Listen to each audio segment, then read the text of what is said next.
These monks in northeast Thailand are on Bindabat, the daily dawn walk to receive their food offered by the villagers. Not all monks in Thailand keep strictly to the discipline prescribed by the Buddha, but these monks strive to maintain the original forest tradition of a pure and simple life.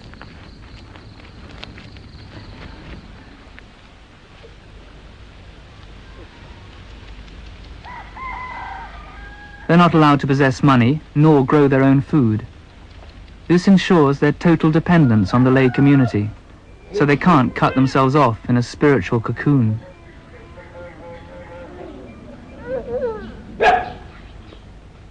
For the laity, Bindabat is a way of paying respect to the discipline of the monks, and also a way of making merit, which many believe brings good fortune in this life and in future rebirths.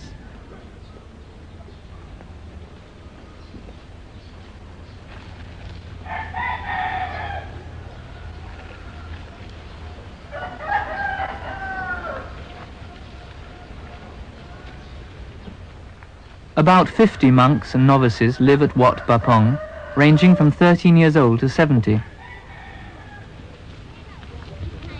Some may stay for many years, but the majority will only spend a year or two, for it's the Thai custom for men to be ordained for a short period of their lives.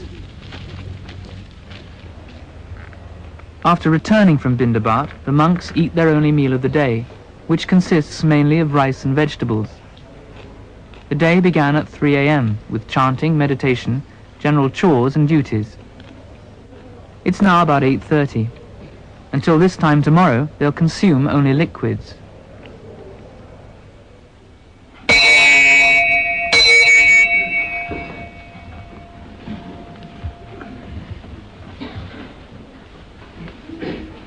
After the meal, they bow to the Buddha, the Dharma, and the Sangha.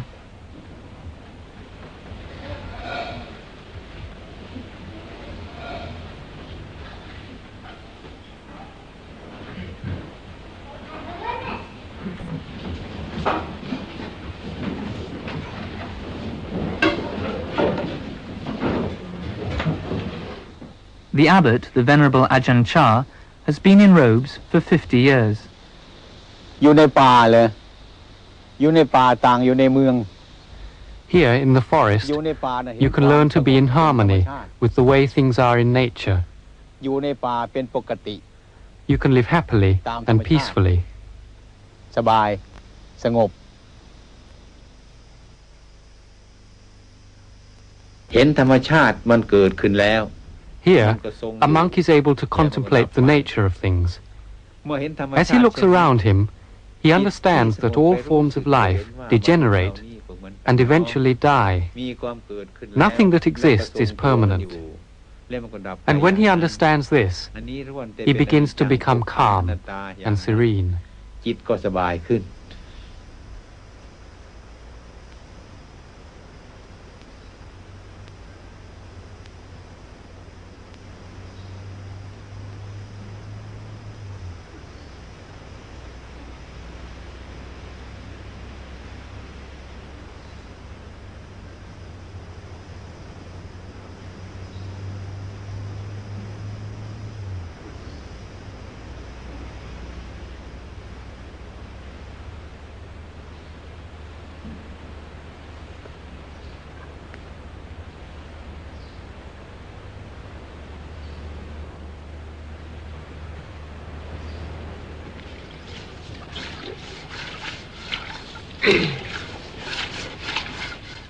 Ajahn Chah teaches that even the most mundane activity can be a form of meditation if carried out mindfully.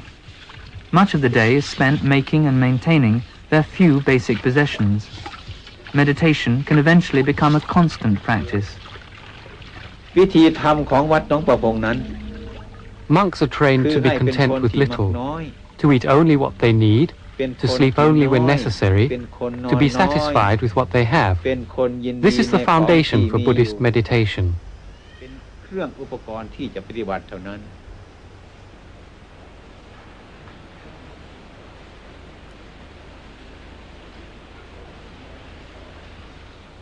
ได้ทั้งประโยชน์ตน Buddhist monks don't practice meditation for selfish reasons. We practice in order to know ourselves, so that then we'll be able to understand and teach others how to live peacefully and wisely.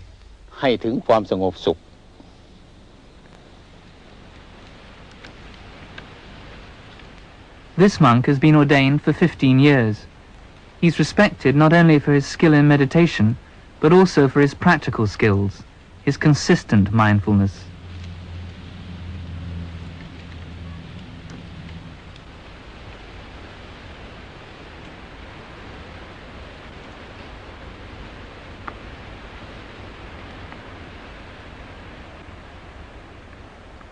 Meditation doesn't just involve being at peace with the world. Confronting the self can be like walking into a raging storm. It's quite usual at first to despair, even to want to kill oneself. Some people think that a monk's life is a lazy and an easy one. If that's what they think, they should just try and see how long they can stand it. A monk's work is hard. He works to free his heart so that he begins to feel loving kindness, which embraces everything. He sees that all life has the characteristic of the breath. It rises and it falls. Everything that is born expires. So his suffering diminishes as he knows that nothing belongs to him.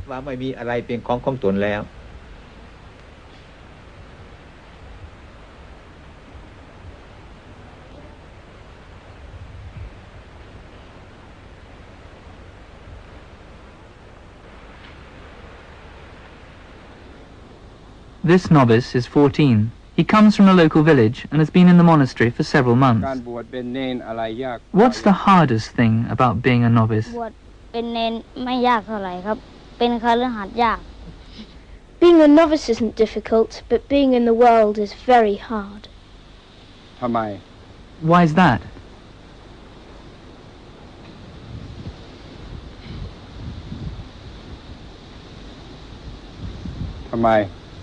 Why?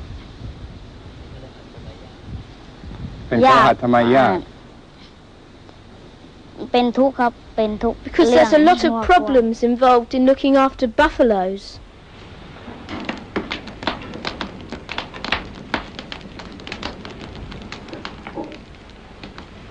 I was tired with the world, so I wanted to come and live here to practice the Dharma. I used to have a wife, 6 children, buffaloes. All these I had to give up. I felt that coming to live here was more useful to myself and to others. As I experienced the teaching of the Buddha, so I can pass it on to others.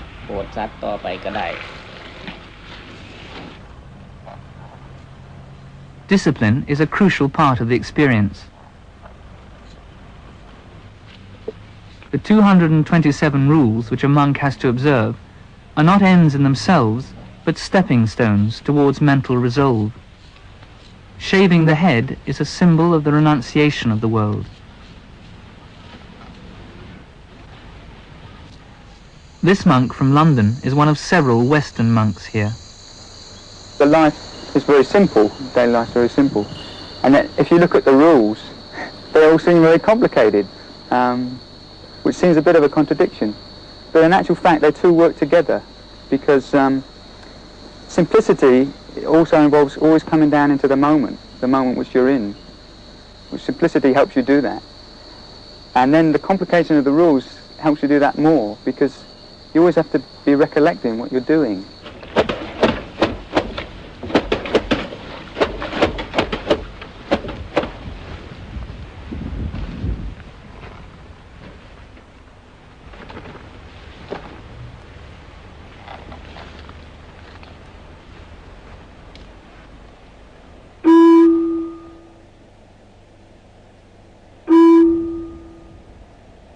The day's activities are regulated by a bell. Twice a month it calls them to confession. They recite to each other the categories of offence. The most serious, which include sexual intercourse, are punished by expulsion. Lesser offences incur various penances. Of course, a monk is free to leave the order if he finds the discipline irksome.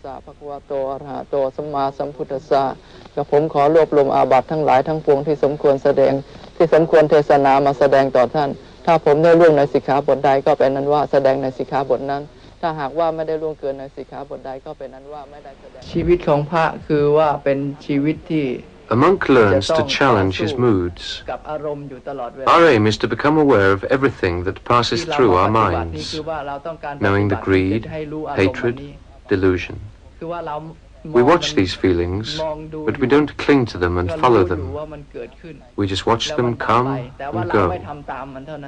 มีเหตุที่เราไม่ทำตามมันเท่านั้นอาหังอาวุโสสัพพมุลานานาโพชตกรณโตปุเพนววิพังปุปกิจังกาตพังโหติตันทานะสัมมัชนันจะตถาปฏิพุทธลนันจะอาสนะปัญญปนันจะปานิยปริโภชนิยุปถาปนันจะ After the confession comes the patimokkha, the ritual recitation of the 227 rules.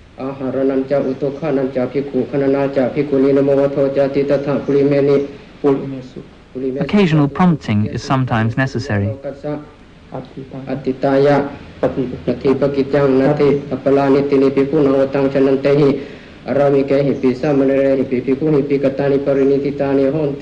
Chantarana parisuti aharanani panai misang simayang hatapasang vichahitowa isinanam pikunang pavatonati utukhanang nama etakang atikantang etakang awasitanti ewang utuwaci khanang utunita panasasane hemantakim hawasananang wacanatini honti ayang wasanotu imasamidja utum hi sataja uposatha eka paurana imina pakhena eko uposatho sampatto Pancaca uposatha eka ca pawarana atikanta eko uposatho awasitho iti ewang saphehi ayasamantehi ewantang uposatha kamang imehi jatuhi lakhani sanghetang patakalang namahoti katung yuturupang uposatha kamasa patakalang tawetitawa itani kaliyamano uposatho sangkhena anumane tapong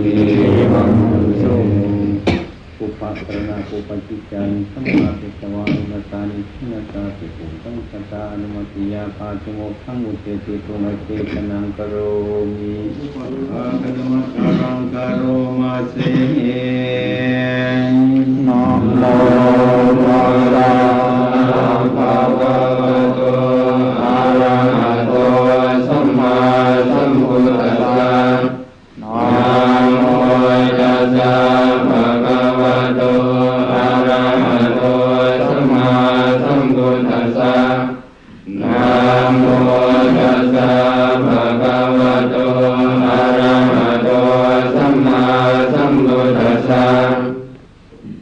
You can't control yourself in a way, you know. I mean, you try and you fail, but then you find out why you fail. That's the thing, and through that, then you get understanding, which enables you to work it. Let's put it like that. That's one way of saying it, talking about it, a certain way of looking at it.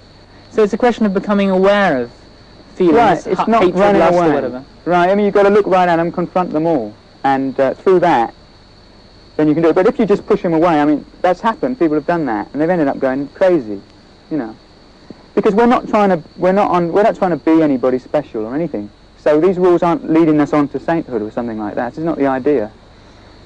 We're just looking at what we are, and we've got to get the muck out the way, and that's what they help us do. But what does all this do for the laity? The monastery exerts a tremendous pull on the lay community, and they provide all the money for the buildings.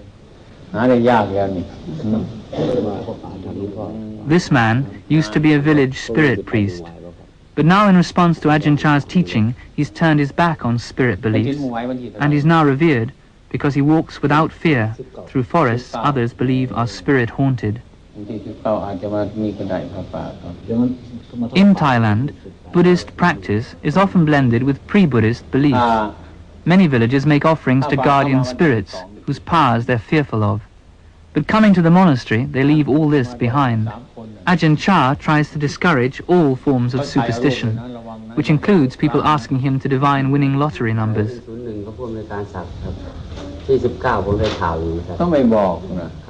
This man used to own a string of bars and nightclubs. He's been so impressed by Ajahn Chah that he's abandoned all these in search of a more moral livelihood. Now he comes regularly to the monastery for advice, teaching, or to see if any work needs doing. Meeting Ajahn Chah has helped me to solve many problems which were causing me a lot of unhappiness and which I wasn't able to solve myself. I come to the monastery in the same way that if I'm physically sick, I go to the hospital. If there is any illness in my mind, I come here to find a cure. Whenever I begin to feel suffering, I come here to Ajahn Chah. He teaches me to come to terms with things and find a purpose in life. He explains to me about the nature of things, how suffering arises, and how to end it, according to the teachings of the Buddha.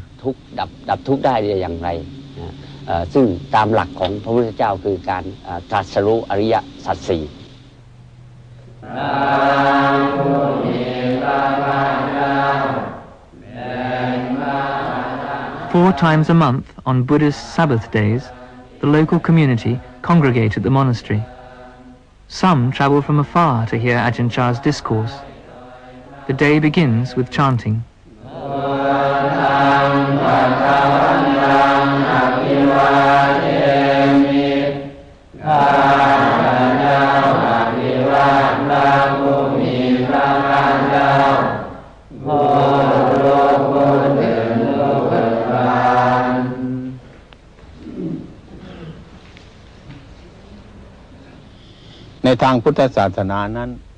To help people contemplate the true nature of the body, we have human skeletons in the assembly hall.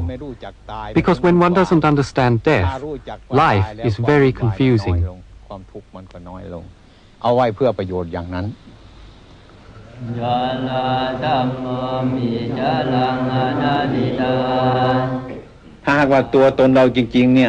If our body really belonged to us, then it would obey our commands. But if we say, don't get old, or I forbid you to get sick, does it obey us? No. It takes no notice. We only rent this house. We don't own it. If we think the house belongs to us, when we have to leave it to die, we suffer.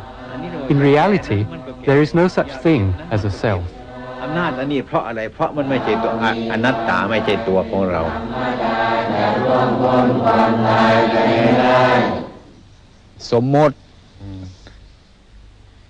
Buddha made a distinction between ultimate truth and conventional truth. The idea of a self is merely a convention. Foreigner, Thai, you, the interviewer, these are all conventions. In ultimate reality, there isn't anybody. There is only earth, fire, water, air, elements which have combined temporarily. We call the body a person, mine, but ultimately there is no me. There is only anatta, not self.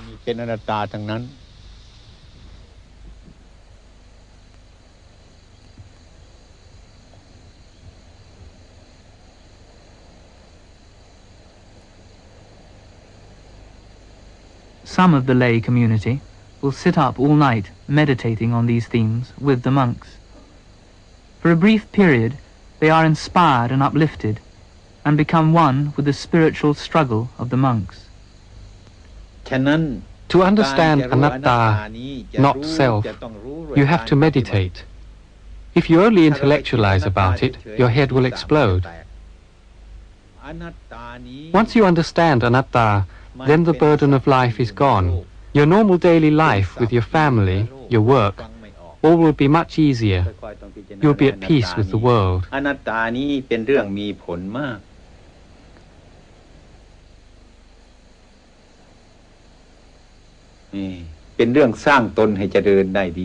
When we see beyond self, we no longer cling to happiness, and when we stop clinging, we can begin to be happy.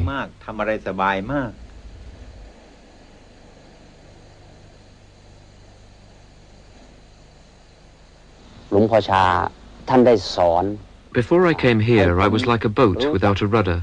Now Ajahn Chah has taught me what is right and what is wrong. I feel I have that rudder, and I can choose the right course. Originally I had strong feelings inside, but they kept being, they were frustrated by my external conditions, or so I thought. But actually that wasn't so, because these external conditions were helping this to grow, you know.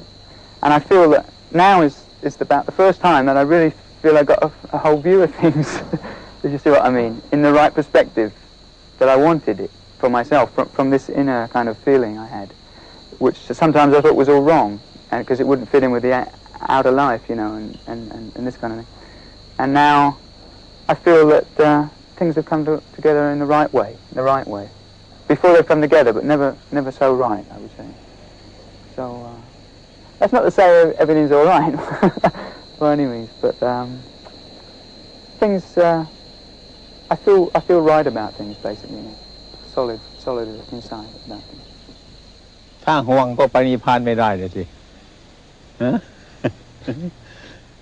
ต้องภาวนาไม่ให้ห่วงพระนิพพานถ้าห่วงพระนิพพานก็ไปไม่ได้ไปพระนิพพานไม่ได้ Shouldn't be concerned with nirvana or attaining nirvana.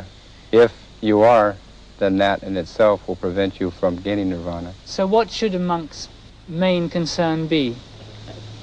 ฉะนั้นพระควรจะมีมุ่งหมายอย่างไรครับฉะนั้นพระจะควรมีมุ่งหมายอย่างไรมีความมุ่งหมายทางการปล่อยวาง The aim is to let go. So you have to let go, but without striving to let go. ฉะนั้นต้องปล่อยวางแต่ว่าไม่ควรจะปรารถนาการปล่อยวางใช่ปรารถนาไม่ได้ปล่อยวางไม่ปรารถนาสิ่งใดทั้งนั้นน่ะว่าง That's right. You should let go without desire. หมดถ้ามีอยู่ก็ไม่ใช่พระนิพพานเลยที If there's still desire and the pursuit to do that, then that's not nirvana. Letting go towards nirvana may seem impossible for the laity tied to the world, but in the shape of the monks, they can see their own unfulfilled aspirations take the form of flesh and blood. Only the few have the discipline to walk with them on the direct path, but the effect on the laity is this: when they see them, they feel it can be done.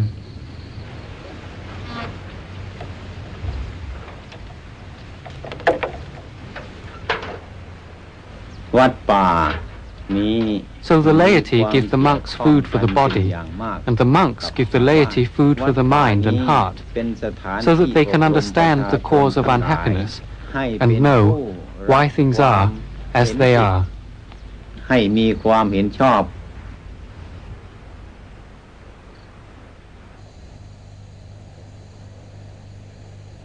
ที่ไม่มีปัญหาเกิดขึ้น Be mindful and let things take their natural course. Then your mind will become still, like a clear forest pool. All kinds of rare animals will come to drink at the pool. You will see many wonderful and strange things come and go, but you will be still. Problems will arise, but you will see through them immediately. This is the happiness of the Buddha.